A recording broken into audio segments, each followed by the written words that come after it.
Now, as some of these officers, they're out searching for this man, and the other officer that's laying on the ground, the paramedics and the other officers are speaking to him.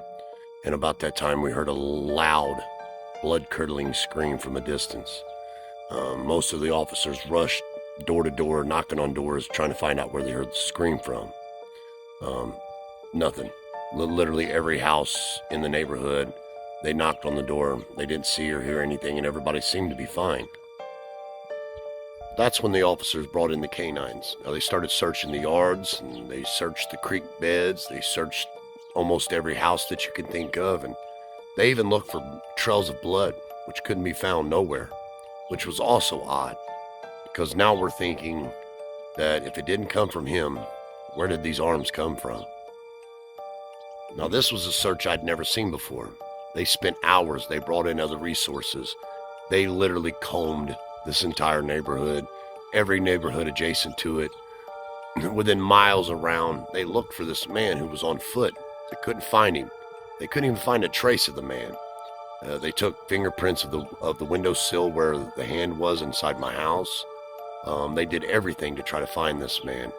Well, about 4 p.m. the next day, they started to wrap things up. There just wasn't nothing happening. Now, because they couldn't find this man, my wife wanted to go stay at some family's house. She didn't want to stay here any longer. I couldn't leave the house because I had a lot of nice stuff in my home, and I didn't want anyone to break into it and take my things.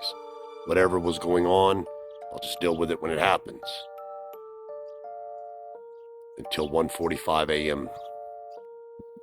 1:45 a.m. I rolled over, I looked at the clock. Just as I rolled over to look at the clock, a shadow had broke the light coming in from my kitchen. That meant someone was in my home. Now, I know for a fact it's not my wife. I've watched many scary movies, so I'm not going to say, "Babe, is that you?" So immediately I quietly get up, I grab my thing, and I go to see who this is.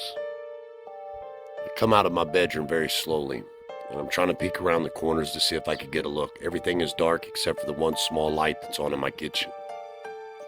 I don't want to be ambushed, so I'm trying to take it slow, and I'm looking at every little nook and cranny in my home.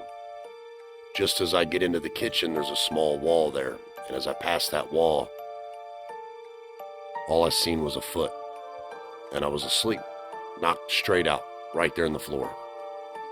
And just as I started to come to just a little bit, I notice I'm being drugged through my front room by a guy with no arms. Guys, like and follow. You're going to love this.